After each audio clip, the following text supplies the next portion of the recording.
Hello and welcome back to UK Tool Talk.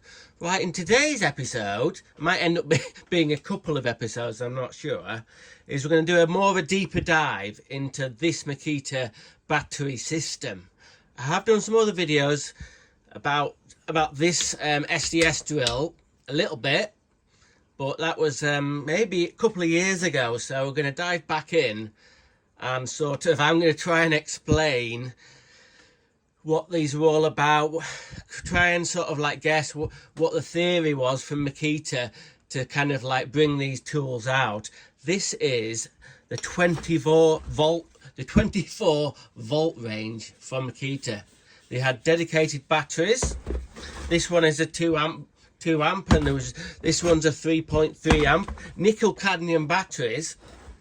But at the time, the smaller tools, all the Makita batteries looked like this.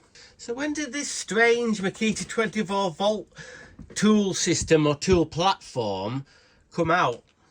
Right, well, it's honestly, I've done some deep diving on the internet trying to find out all the history of these and when they started producing this 24 volt range, and found absolutely nothing. Trying to find anything about Makita online, you have to deep dive, you know what I mean, a real lot. And if you have to be lucky to the AI. Now, I'm not a big fucking fan of AI, but in that instance, sometimes it could find that little bit of a nugget on a thread somewhere about something to do with these tools. Maybe Makita wants to sort of forget about them, really. But anyway, so at the time you had these batteries on the smaller Makita tools. This one's a 14.4, but they did have 18 volt versions of these. And this was this is probably early 90s or something, something like that. We'll call it mid 90s, mid 90s Makita, mid to late sort of into the 2000s as well.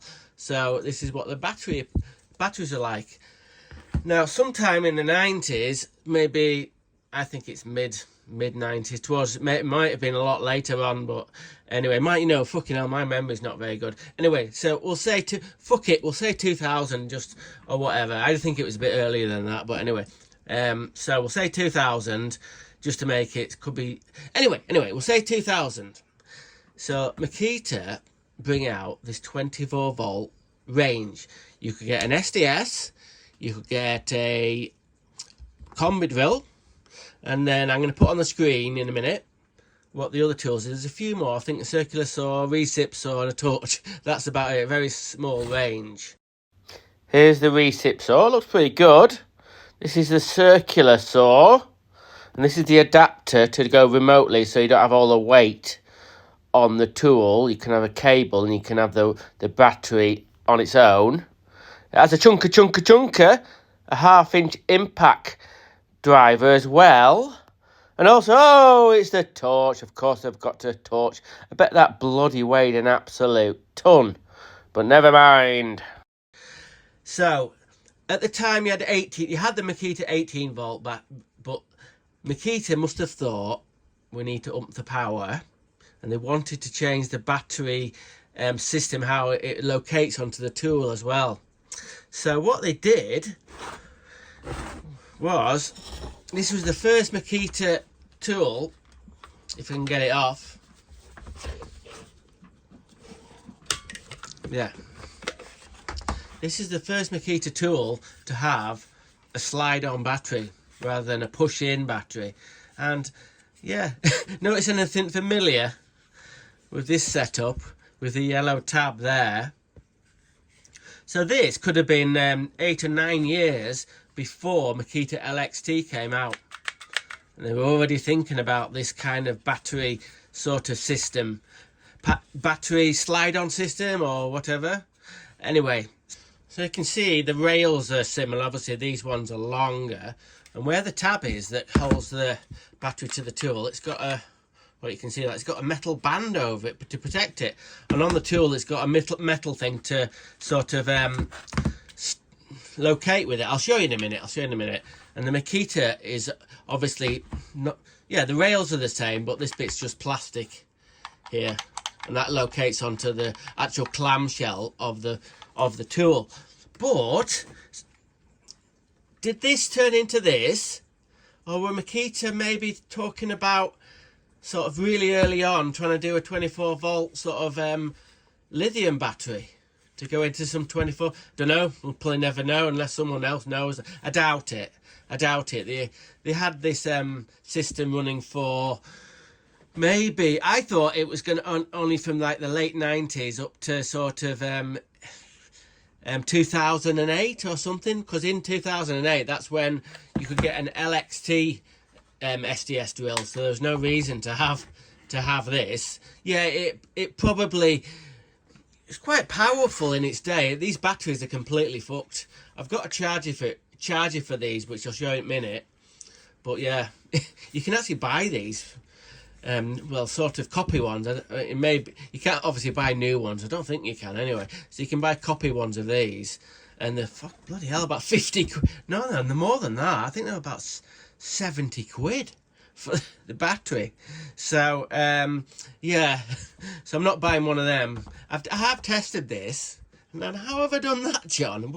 What's going on there? Well, this is not worst kept secret about these drills on the internet. All the videos comes up and thing. You can fit an LXT battery on these tools. So these is 18 volt. That's 24 volt. The rails are the same, but what you've got to do is there's a little. You can't really see it, but just here there's a little tab that will stop you putting the LXT battery on. But if you just get a little sort of sanding knife or some, a little multi-tool or a little Dremel, get that off, and it's on. It looks a bit, hang on, it looks a bit odd, doesn't it? It looks a bit weird with that battery on, but it sounds rough as anything. I think we're a little bit short of grease on these tools. Anyway, we'll put the proper battery back on. So when these came out, I kind of remember a work colleague got one of these. He was on the Makita platform. Let's say it was 1998. So I was on the Bosch platform. So I had, I've had it for quite, maybe from the mid 90s. There was a Bosch 24 volt SDS that had come out, and it was amazing. I'll put a picture up of it, and I might have a little waffle about it, but yeah, it was really good. So this is the Bosch GBH 24 volt VE or something like that. Fancy calling a drill a GBH, grievous bodily harm. But I tell you what, it had some bloody power. This came out a few years before the 24 volt Makita one, and it was the go-to bloody SDS. As soon as I saw this working, I thought I had to have one. I bought one, and it was, yeah, quite expensive at the time, but bloody hell, who remembers these? They were really, really good. This was a dedicated battery that only fit this tool. This battery is made just for this tool. And yeah, it wasn't brilliant holding charge if you're really going for it. But I bought the pack with one battery in it. A bloody good drill. And then the work colleague bought this. When I first saw this, right, fucking hell, I thought, oh my God, I know it's kind of like we don't want sort of form over function, but I thought this is the ugliest fucking drill I've ever fucking seen. It's fucking amazingly heavy. I know the Bosch one is, but I just thought, what the fuck have they done? Do you know what I mean? Did it really have to look so bloody awful? Anyway, perhaps at that time I was kind of like more fashion conscious, and I was kind of thinking, why can't they have some fancy bits on it? And then, yeah, anyway, how do, you know, power tools have turned into looking like something off a science fiction film.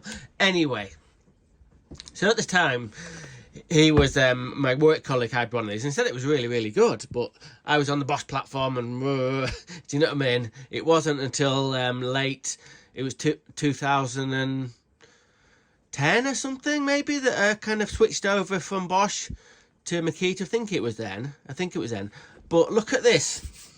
Look at this, saying that it was this was maybe sort of like made in the late 90s. This is a 2008 model. So at that point, give or take a year, I'm going to give it that. At that point, Makita had the LXT range and they had an SDS. So people who were in the sort of like the Makita shop or the hardware store thinking, looking at this and going, what the, why would I buy that? Why would I buy that? Like I said, by that point, you know, like I said, mid 2000s, people were already fucking over nickel cadmium batteries. They were just, performance wasn't there, and they just always drained, and it was a bloody nightmare. So I think these are like probably gone a bit dusty on the shelf at that point. I don't know whether you couldn't get the other range, but yeah, that's 2008. And I've got a Combi drill here that's oh, that's 2010. So yeah, in 2010, well, I think I've got to say it was a model in LXT range. It was the model after this, which is the BHP 451, and the DHP 458 I've got somewhere. But yeah, this is, so if you saw this and that thing with a stupid battery on it, obviously, yeah. So that was that. I think they just discontinued this range. As soon as LXT got going, they thought there's no point. They were probably equal in power to tell it. They must have been, do you know what I mean? Equal in power. So instead of kind of making LXT 24 volts, they made Makita LXT 18 volt, and they got rid of this strange Makita battery system, which sort of was a testing point really for the LXT range, because yeah, I find bloody LXT tools really, you know, they've had some bad ones obviously, but they're really good tools, and the battery system is really important. If it starts breaking up here, or it doesn't, it's got to be bob on, the battery system. And they brought out this redesigned battery system for this range, but it's pretty much identical to the LXT. So again, it still works after all these years. So what we're going to do now is we're just going to have a little bit more of a deep dive into each tool. I'm not going to buy any more of these tools, and we're going to try them out a little bit, maybe. We're going to have to put, obviously, these are fucked, so we're going to put an LXT battery on it. It would have been dead interesting to see the sort of change in the power from having one of these working, but I'm not, like I said, I'm not bloody buying one, fuck that. So we'll have to make do with an 18 volt battery. You got me thinking, I wonder if we're Makita 36 volt battery, the GXT, is that XGT? Fucking hell, I'm in the Makita gods. I'll be getting like a fucking lightning in a minute. Fuck, I'll tell you, it's been a long weekend. Anyway, so I wonder if you could run one of these 24 volt tools off a Makita XGT battery. I don't know. Do you think there's anyone out there daft enough to do it? Do you think? Do you know anybody who's daft enough to put a 36 volt Makita battery on this old drill? Well, you know, answers in the comments or a postcard. Anyway, so yeah, I don't know how long I've been fucking waffling for, but I might do a little bit more of in-depth on each of these tools, and then we might take them apart. Why not? Fuck it, right? We might take them apart. I've actually got two of these, and the reason I got two is the fucking... if you look on Facebook Marketplace, and odd times, I've seen these for a £5. Do you know what I mean? Only body only, but yeah, I've seen these for a £5. So think about it, right? You want a cheap SDS drill. If you want to go for an LXT SDS, I haven't got one at the moment, but if you want to go for, you've got some LXT tools, and you haven't got an SDS, and you think, oh, I'm going to get an SDS, and bloody hell, they're still quite pricey. I think the really, really old ones, the original ones from maybe 2009-ish, they're still 50 quid. I've seen some 50 quid ones that are broken. So, yeah, say, I'm not have 50 quid.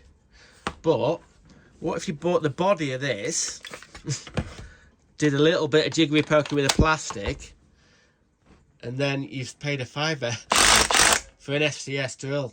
Yeah, it hasn't got the chipping function, it's only 2 functions. But yeah, if you're really busted for money, you had no money. Oh yeah, I did one of these lying around and your SDS had broken or whatever, you can run it on an LXT battery. So anyway, we're going to have a bit of more of an in-depth sort of talk about the insides and the outsides of these strange Makita 24 volt drills. Let's have a deeper sort of look at the design and the functionality of this one, this Makita 24 volt SDS, model number BHR200. So first looks of it, the outer, the clamshell is PA6 GF30, which is kind of like, it's got glass fibre in it, I don't know. Very plain looking, never really liked this. Could have done with some more of this TPE overmoulding. As you can see, it's got a little bit of blue TPE overmoulding at the back, but that's it. Well, it's okay. It's where your hand is, isn't it? It's where your hand is. In regarding the colour scheme, you've got the teal there. We've got the teal. I've never been mad keen on the blue, dark blue TPE bit there, and this blue here. But then again, the blue there, these two here, matches pretty much. But I think it was a bit of a... Obviously, the boffins at Makita, they have the people who design it, and then they think, oh, we're going to have to make it a little bit jazzed up. Hence, this white strip around here, around the batteries. And this battery release with a little metal bit on there. Don't like it. They're really, really fucking heavy, these batteries. But that was standard of the day. That was standard on the old nickel cadmium batteries. But this one is especially, and you can get a bigger one than this. Absolutely, you can get one about bloody that big, but about that big. Anyway, that big. Anyway, so yeah, it's white, but I don't know, white on power tools, it's no fucking good. It just gets scuffed really, really easily. Do you know what I mean? Gets marked. There's no need for white on a power tool. But nevertheless, as I've talked to a little bit before, this is pretty much identical to an LXT battery, if I can fucking find one. Yeah. Obviously, the rails are longer there. But this bit of it is the same. Exactly the same. On the top of this little port here is where the battery communicates with the tool, and the battery communicates with the charger. So, no, oh, hang on a minute. No, I fucking got that wrong. The charger communicates via these bits here, and the battery communicates with the drill with that little port there. But on this one, it says TH. I don't know why. That's quite interesting. But in regard to the battery, this one here, that fits in nice. But some of the sets had this big battery in it, so it doesn't seem to balance right. And Makita thought about this. You see these two little screws here? I'll put a picture. You could buy when these drills came out, the ones with the big batteries came with a plastic bumper bit, so it would sit better. But yeah, that's quite interesting. So if you look on eBay or Facebook Marketplace, you'll see a few like this and a few with this little bumper bar on. With the battery not in, the bumper bar looks a bit strange. So anyway, other elements, design elements, it's got some air ports for cooling there and there at the back, and same again on the other side. This is really interesting, the choice of plastic here. So we've got glass fibre clamshell there with a TPE overmoulding there. The handle, that's ABS, I reckon, all day long. And this little bit surround where the cover is very, very light plastic. What I mean is a very, very soft plastic. I don't know what the theory was behind that.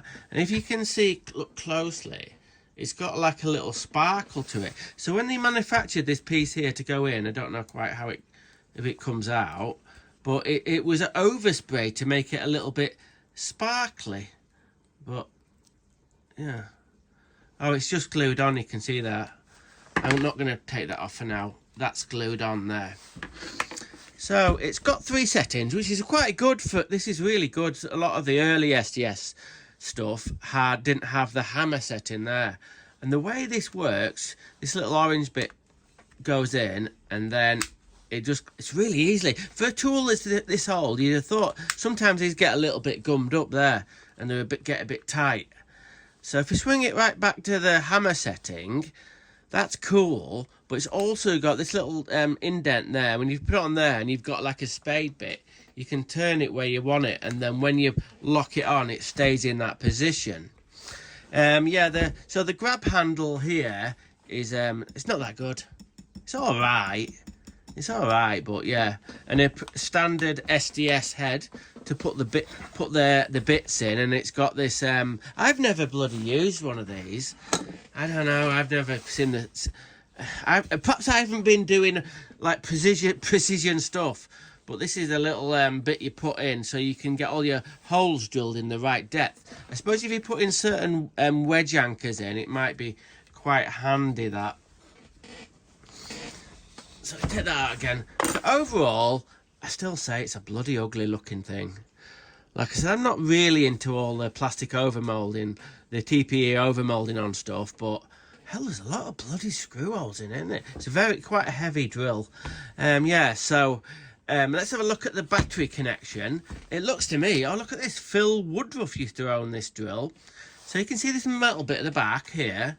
That marries with that bit there. So when the battery goes on, because of really heavy batteries, that stops stuff kind of like, just keeps everything together. As you can see, the battery connections have got just plus and a minus. But on the batteries, they've got this place for the communication bit there. But at this point, they didn't have any kind of connector there. They couldn't talk, the battery couldn't talk to the drill at all. It was just on or off. It's got a little spring there to hold the battery and stop that rattling about. We'll put and then there's a little bit of play in that battery connector there. So yeah. It's not brilliant, but yeah, it's okay. It's okay. Get the battery out again. Right, so that's the SDS. I'm actually going to take it apart in a bit. We're going to make this the fucking world's longest fucking tool video. Anyway, one of mine anyway. So, this is a Combi drill of the same range. This is a BHP 460. So this looks like, at the time, a fairly pro kit. It's got the aluminium gearbox case in there. It's got the selector ring there for your screwdriver in. And then it's got another selector ring. That's very loose, actually. I don't think it should be like that. So that's screwdriver in, normal drilling, and hammer drilling. 2-speed. This one is actually in a worse condition than the other one. It needs a really good scrub up, this. But as you can see, someone has got like a soldering iron and carved letters into it for some reason. Whether it used to be a hire tool, I don't know. How much play is there in the chuck? Not too bad. And the chuck is not in bad order. Let's see if we can see a make on it. What we got? Oh, not really. Can't really see, but I'm not happy with the plastic chuck. It really, I think this drill at the time deserved a metal chuck, but we'll fucking take it. We'll take it. More TPE overmoulding, same again, blue there. And it's got 2 little bumper bars there on both sides and a little bit holder there. It's got bit holders on both sides and these little blue bumpers. Quite a simple connection again with the metal rail there. Now this is related to this little grey plastic bit, very, very light plastic bit. On these tools, it's got like a plastic, this light grey, very soft plastic round the actual, what's that called? Fucking hell. The brush cover, round the brush cover. And that's on both sides. As you can see, it gets quite easily scuffed.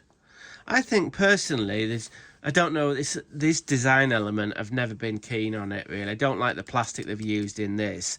Perhaps they should have done some blue TPE overmolding on that instead of that grey bit. But yeah, do you like it how they used to do these drills? I never liked it really. Whether this one's kicked up a hell of an angle off 90 degrees. Look at that. You know, it's going to the fucking stars. That was just a period where a lot of the tools were kind of like that. They were kicked off at an angle, maybe to try and sort of balance them a little bit.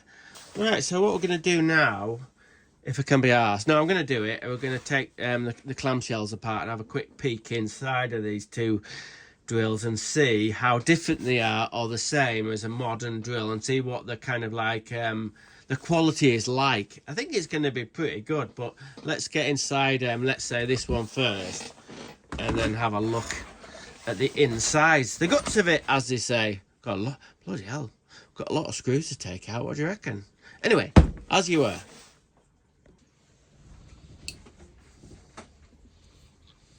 Okay, we've got the clamshell off.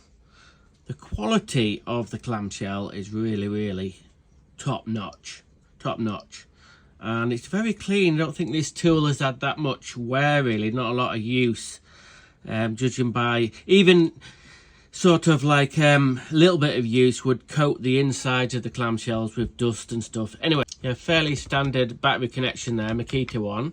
This is the metal thing that keeps the battery in, stops it jiggling about.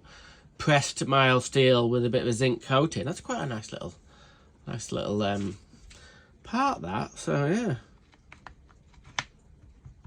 that's the kind of part that they could have cheapened out a little bit and just put a chunkier bit of plastic here, but they must have done some testing and I thought it would snap off anyway. So it's nice to see that. We've got the switch here, obviously. I was thinking it was going to be an on-one switch for some reason, but it's a Satori DC 24 volts 20 amp switch. It's got the trigger that has the variable speed, and I've actually used this before. It's actually quite a good variable speed, but this is interesting. On the more of the modern Makita stuff, they have like a rubber boot that stops dirt ingress into the switch. But this one, never seen this before. It's just got a little bit of foam. Although you can see there's muck in it. So that tucks into the switch there, and it just snug against there. So it stops muck getting into that, getting into the switch.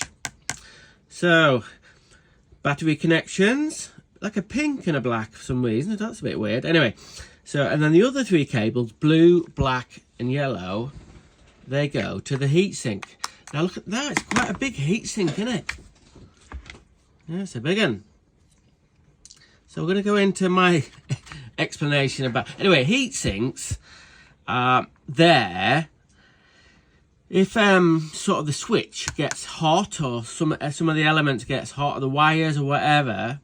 What happens is the heat dissipates itself through these wires here and through all the wires really, and back to here. What I mean is these three wires go into the switch, and there must be some kind of connection onto the other switch, other wires as well. But I think I'm missing something here. I don't know. I think I'll have to look into it a bit more, but there's something about them three wires. Anyway, bloody hell, I don't know everything, do I? Anyway, at the top of the switch, it's got, I don't know, it's got a very sort of weird sort of where it changes to forward and reverse there. Looks like where it is, I don't know, very weak there. Anyway, if we get the camera bloody working. The size of the motor. Bloody hell, it's a monster, isn't it? Not seen one like this, where it's been sort of formed and then sort of welded together like that. There's the brush carrier.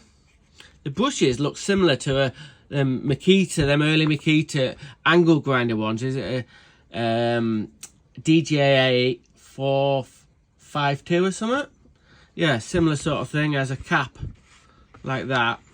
And then it has the brushes there. We'll just flip them out. Yeah. Now there's quite a lot of wear in these brushes, and if I was going to do anything with this drill, like sell it on, I would probably get new ones. But since this is going on the Makita museum shelf, it doesn't really matter.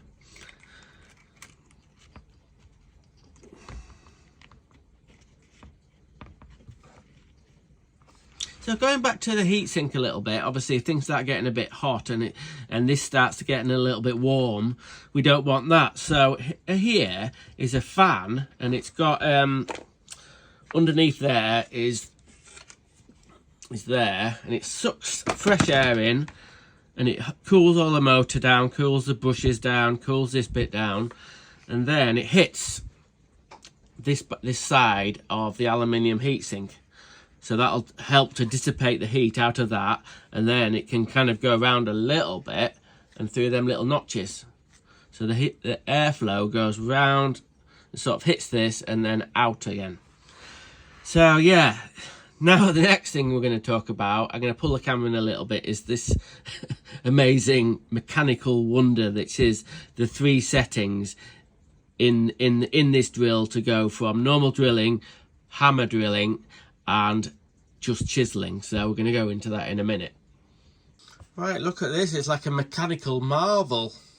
Pretty much all STS drills are like this, with a little few changes, but at the moment the lever on the back is on hammer drilling. So we'll turn this cog here just out of screenshot, and we'll show you how it works. So as you can see, off the motor goes onto this cog here, and then this goes onto this cog, and this is main drive for the rotation of the drill. But apart from this bit here, it has this strange sort of milled out or cast cam with ball bearings in it, and what it does, it forces this collar to go sort of oscillate backwards and forwards in a sort of like a left and right plane.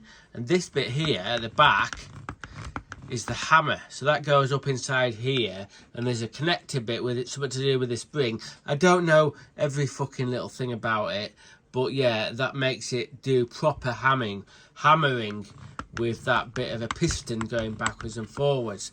Now if I tip it up and put it onto hammer only, you can see that bit moves. That bit dislocates from the drive, this drive here. So all it does now is just hammer backwards and forwards without it being disconnected to the actual rotation.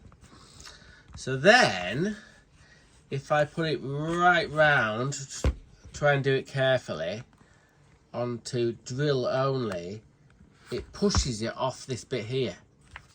Yeah, so what it is a series of plates in the back of here that slide out with like a cam that connects onto the actual switch, the 3-position switch. So obviously, fucking hell, I've not gone into every single little detail of it. Other things of note is the main wear on this machine is on this cog here. That's where it's kind of like worn a little bit of metal away, and a tiny little bit on this bit. But everything else seems in like a tip-top position.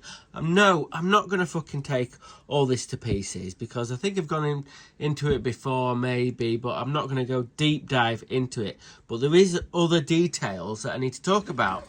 Is this rubber ring here? Well, it's not a rubber ring. It's like a gasket that goes all the way around this bit of the casing, because that's important. Apart from the wobbly camera, this is where the grease goes. This is where it needs grease to keep all these bits from wearing out, here and here. But what happens is after a while, we'll go and look at this one, it kind of throws all the grease away from the cogs.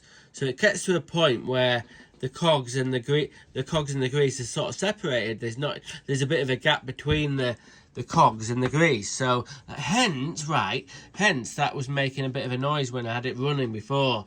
So we're going to have to pack some more grease in here, and I think it's going to be absolutely fine for what it is. But anyway, back to this gasket. This gasket holds the grease in, so it's sort of like this gasket is in like a groove there, and then it presses against a groove, if I can focus it, there. So that's a bloody good seal. That's a bloody good seal. The only kind of like mess in the casing is the old grease there, and the grease that's got where it's got black there, that's little bits of metal particles that have come off. If I could stop fucking shaking the fucking camera, it'd be something. The metal particles have got mixed in with the grease there. So overall, the machining and everything in this head, on LXT tools, it's a lot different. This bit of it is in like an extended bit, and it doesn't open like this. It all comes in out from the end, and the actual adjustment switch, cog or whatever you want to call it, is a lot different. That's Pepper. This is Pepper's Wolfie. To calm herself down and get her into a happy place, she chews on the ear of Wolfie. It looks a bit daft, but she loves it. That's Pepper. She's got her Wolfie. But never mind. Anyway, so yeah, the adjustment cog on the LXT versions is a lot harder to get in position to get it all working. Anyway, I'm not going to fucking go into that. It's been dead interesting looking at the inside of this drill. So we're going to get it back together. Maybe we'll do some testing.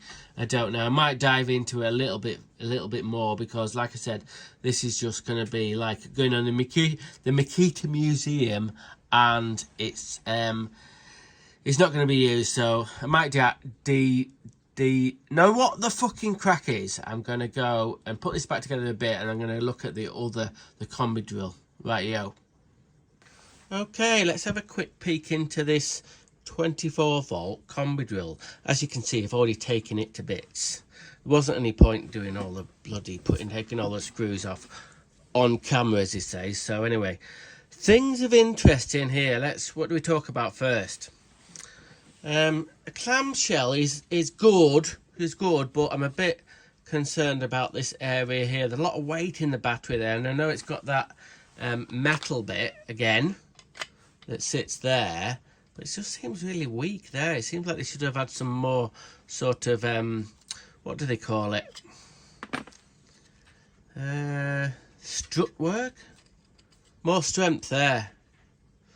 This kind of shows an early sort of Makita drill. You can see these little lines and stuff. That must be from the actual casting machine thing, I guess. Anyway, yeah, it's all right, but it's a little bit flexy. I've taken this this bit off here. It just clips through, as you can see. You can see the little clips there. This is this weird, very soft plastic. Is that PP polypropylene? I don't know. Anyway, I know before I was on about it has like it's been sprayed with some kind of like little flex in it, but it isn't. It's actually been when this was molded, it had a little flex put in it. So yeah, that clips back in there.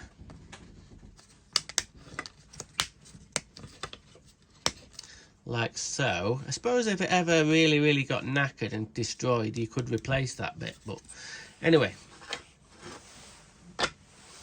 So we'll have a look at the actual guts of it, if you like. Standard sort of switch. It sort of looks similar to the 24 volt SDS really. This is an on-on switch. I've actually taken the covers off it so you can see it there. And instead of having the kind of like the foam bit on the other trigger, it's got a felt sort of O-ring sort of thing. And this little bit here, that's where it triggers in, and the felt bit goes around that, stops dirt ingress into there. So I've taken the cover off just to have a quick look at this, where the heat sinks are connected to. Now then, this is interesting. Bloody hell. In this one, the heatsink is at the back of the motor. Like, as you can see, this aluminium plate is the heatsink, and it's been riveted, you can see that, onto the back of the motor. I've never seen that before. So this is the bit that kind of like the heatsink goes onto. That's screwed on.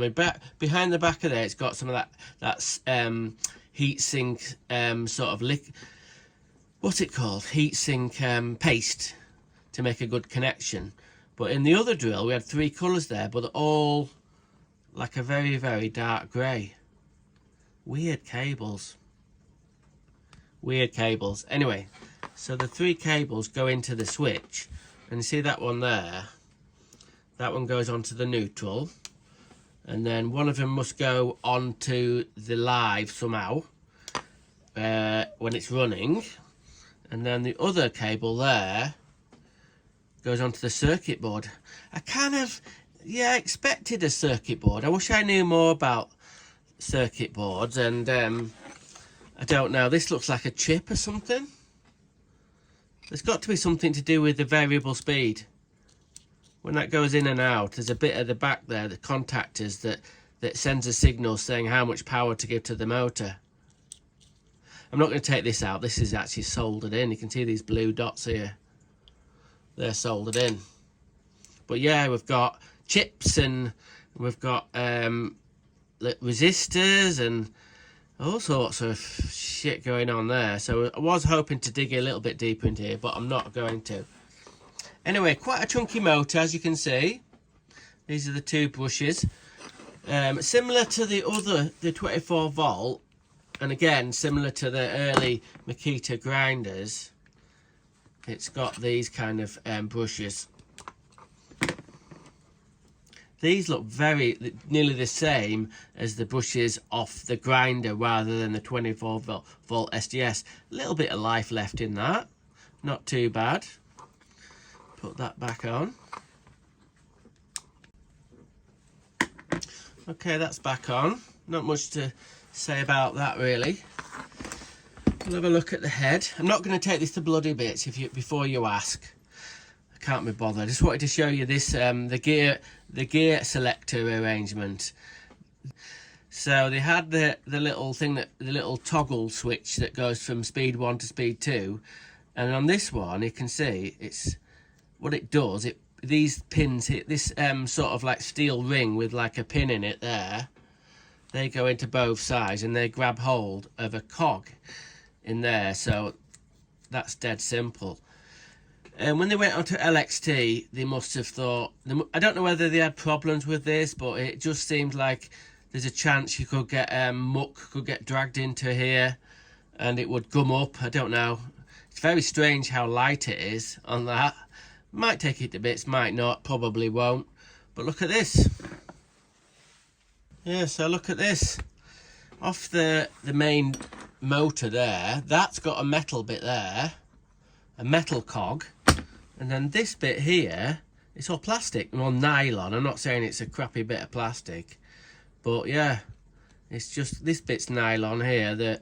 And then I might dig in a little bit deeper, but yeah, that bottom bit's metal, but yeah, plastic cogs on there. Not sure about that, but I guess they know what they're doing. Put that back in. This bit's metal, so that goes back in there, and there we go. Have we learnt anything? I don't know really.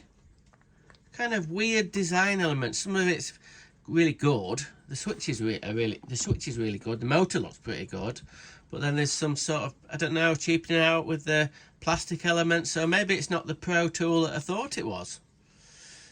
Anyway, it's been interesting looking in both of these. We'll get them all back together. Might give him a little bit of a test, but obviously I'll have to test him with I can't test him optimally because I haven't got the 24 volt batteries, so I'll have to put it on the 18 volt batteries. But anyway, we'll see. Right, let's have a quick look at the charger. I can't get this fucker to work. I've taken it to bits, and I don't know what the fucking point of taking it to bits for, because what the hell am I gonna spot in here or do anything in there with all these electronic bits and transistors and resistors, and there's nothing fucking burnt out or anything, but I can't even get it. Nothing, no lights. It does nothing. But it doesn't matter really, because at the end of the day, the batteries are probably fucked anyway. But yeah, it looks kind of like an LXT battery charger, similar sort of thing. They used to do these clear bits at the back of these things, and then the modern ones are like a blue, sort of like a teal plastic there. But yeah, the battery just slides on like it, as you would expect an LXT battery to go on. But an LXT battery, I don't think it goes on. Oh, it does. So, but we can't find out whether this would charge an LXT battery because we can't get... well, maybe if I come across one of these working, maybe at some point, I might get one. But anyway, one other interesting thing about this charger is this. So at the start of the video, I kind of said, oh, this is the 24 volt Makita range, but it says on here 7.2 to 24 volt. Now this was before LXT. So when I went online to just look at some batteries, look at these batteries and see, and maybe have a picture of the bigger one or whatever, they have smaller ones of these. Now then, so they can get a 7.2 volt and I think a 9 volt battery that look exactly the same as this. They would with the same rails, and imagine would go onto the charger. So here's the pic of the 14.4 battery, and look at this one. It's got like a battery indicator on it as well. But the other batteries, the 7 volt and 9 volt, we'll call it. What the bloody hell tools do they go on? Because I did tell you what, I did a deep dive into trying to find out if, apart from the 24, I thought, oh, they must do another range with lower voltage, you know what I mean, to fit the lower voltage batteries of this range. But no, can't find anything. So please, anybody out there who's got a battery like this with the dark blue and the white on top, and it says 7.2 or 9.6, if you tell me what tools they go on, it must be obscure because I've never found it. Anyway, never mind. What we're going to do now is maybe give this the Combi drill and the SDS, wherever that is, a bit of a test on these 18 volt batteries and just see how torquey they are. So yeah, oh, one more thing. Oh, nearly bloody forgot. This is another, not strange, but a nice little design thing from Makita. You can buy an adapter for this charger that clips on here. I'll put a picture up. And what it means, you can charge these types of batteries.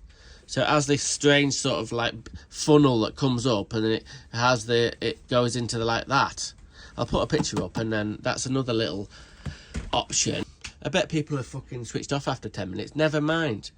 All the people who have still watching this video, I applaud you. Right, let's do a little bit of testing. Yeah, these batteries, the 18 volt one looks a bit odd on this tool. So what we're going to do is I've got one of these auger bits in. We're going to try and drill it into here, which is ash, quite a hard wood. So obviously we've got 18 and it should be 24. So it's underpowered. So the motor's not running as it should do. What I mean is it's not able to get the power because of the 18 volt batteries. So we'll give it a go. I've got it on speed 2.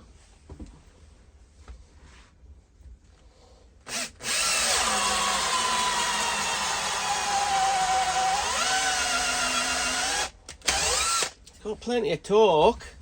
It's an old tool, so I think we'll try it on number 1 and see if that's any better.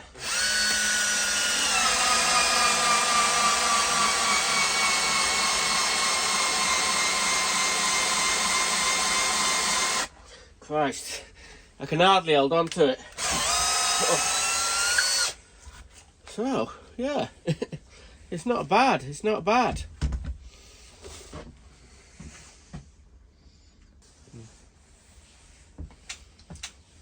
Okay, let's give the old BHR 200 a bit of a run out. The SDS. So I've only got a 5.5 in, so a little bit of a block paving, and we'll see how it gets on. Obviously, we know it's underpowered because it should have a 24 volt battery.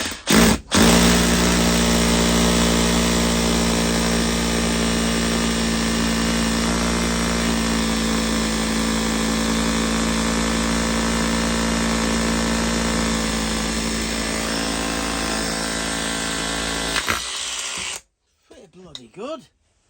It's not bad. It's not bad at all. Right, well, you knew I wouldn't be able to resist doing this daft thing, but we'll see if it works. What I've done is I've connected with some little leads one of my XGT 36 volt batteries onto here, sort of cobbled together in a Heath Robinson style. But is it going to work, or is it going to blow it up? Is it going to blow the motor up? So generally, this is a Makita. This is rated for 24 volts, but in my sort of experience, they always kind of put a more powerful motor in that can handle more voltage. So does it work? The answer is, yeah, it seems a lot. It's running quicker. So we're going to try and do sort of like drill into that bit of wood again. Right, let's give it a bit of a whirl in this ash with my XGT battery on speed 2. Let's see what it does. Probably blow the bloody motor up. Oh, maybe better not on screwdriver setting. Anyway, try again.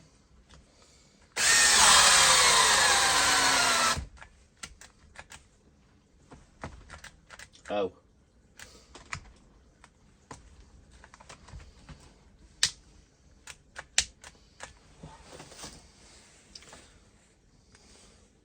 Oh no. Oh no. Oh no.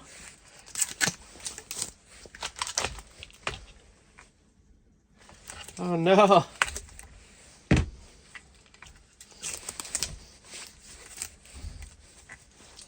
Well, it worked for a little while, and now I think I've bricked the battery. Shit. Let's just see if we can get this bit out. Yeah. Drill's alright. Smoking a bit, but never mind. Right, so there we go. What do you reckon? Old Makita technology from 20 years ago still works okay. If you come across these tools, or you've got some knocking about and you still want to use them, because chances are, if you did have some of these, the batteries have been knackered. Yes, you can run LXT batteries on these. So, like I said before, or didn't say, I can't remember, sometimes online on eBay or Facebook Marketplace, these pop up for a tenner. So let's say you had an apprentice who you wanted to give him an SDS just to use. For a tenner, it's not bad really, but maybe 10, 15 if you've got to hunt a little bit.